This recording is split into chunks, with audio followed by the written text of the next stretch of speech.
గత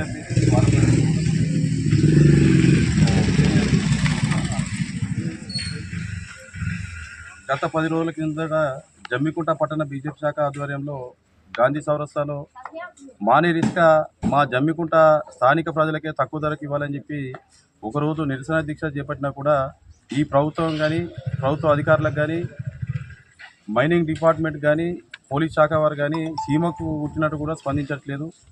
ఇక్కడ ఉన్నటువంటి స్థానికులు 7,000 నుండి 8,000 రూపాయలకి ఇసుకను కొనుగోలు చేస్తుంటే అదే ఇసుక లారీలలో రోజు కొన్ని వేల టన్నులు బయటి ప్రాంతానికి తరలి వెళ్తుంది.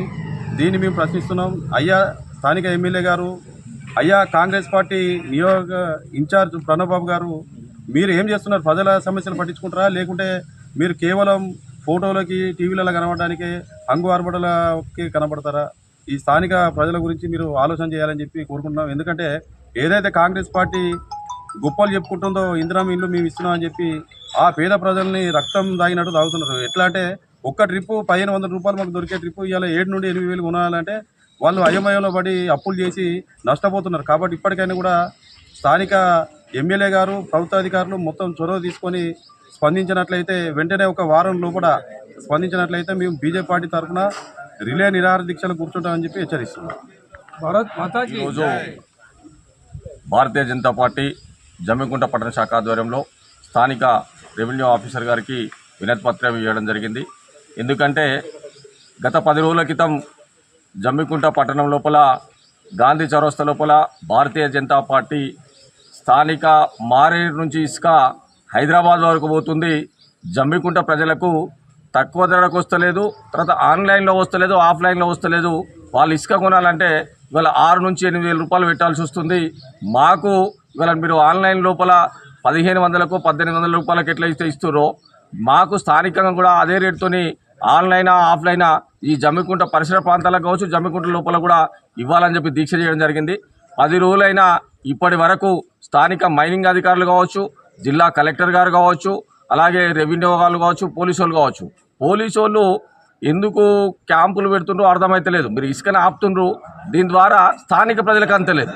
దీనితో మేము 7,000 దొంగతనాన్ని కొనుక్కొని వచ్చి రాత్రి ఎక్కడి నుంచో వస్తే చాలా ఇబ్బందులు పడుతున్నారు ప్రజలు. ఇవాళ ఇందిరమ్మ ఇల్లు అంటున్నారు, ఇంకొకటి అంటారు. దీని ద్వారా మీరు ప్రజలకు సర్వీస్ చేయడం కోసం చేస్తున్నారా, లేకపోతే ప్రజలను దోసుకోవడానికి చేస్తున్నారా అది మాకు అర్థం కాని పరిస్థితిలో ఉంది. కాబట్టి దయచేసి ఇప్పటికైనా జిల్లా కలెక్టర్ గారికి మేము చేతులెత్తి నమస్కరిస్తే వినమ్రంగా మేము ఇలా కోరుతున్నాం. కలెక్టర్ గారు, ఒక్కసారి మీరు ఇలా ప్రభుత్వం ఇచ్చిన ఇందిరమ్మ ఇళ్లకు ఇసుక అందుతుందా, వాళ్ళు ఇల్లు కట్టుకుంటున్నా, వాళ్ళ పనులు పూర్తిగా అవుతున్నాయా లేవా, ఒక్కసారి మీరు పరిశీలించాలని చెప్పి ఈ సందర్భంగా మిమ్మల్ని అందరూ వేడుకుంటున్నాం. లేని ఎడల జమ్మికుంట భారతీయ జనతా పార్టీ ఆధ్వర్యం లోపల గాంధీ చౌరస్తా లోపల రిలే నిరీక్షలు చేసి ప్రభుత్వం దిగి వచ్చి తక్కువ ధరకు జమ్మికుంట హుజురాబాద్ నియోజకవర్గ ప్రజలకి ఇసుక ఇచ్చేంత వరకు పోరాటం భారతీయ జనతా పార్టీ పోరాటం చేస్తుందని ఈ సందర్భంగా హెచ్చరిస్తున్నాం. भारत की जय, भारत माता की जय, भारत माता की नरेंद्र मोदी गाరి నాయకత్వం, నరేంద్ర మోడీ గారి నాయకత్వం, అమిత్ షా గారి నాయకత్వం, బండి సంజయ్ కుమార్ గారి నాయకత్వం, ఈటల రాజేందర్ గారి నాయకత్వం.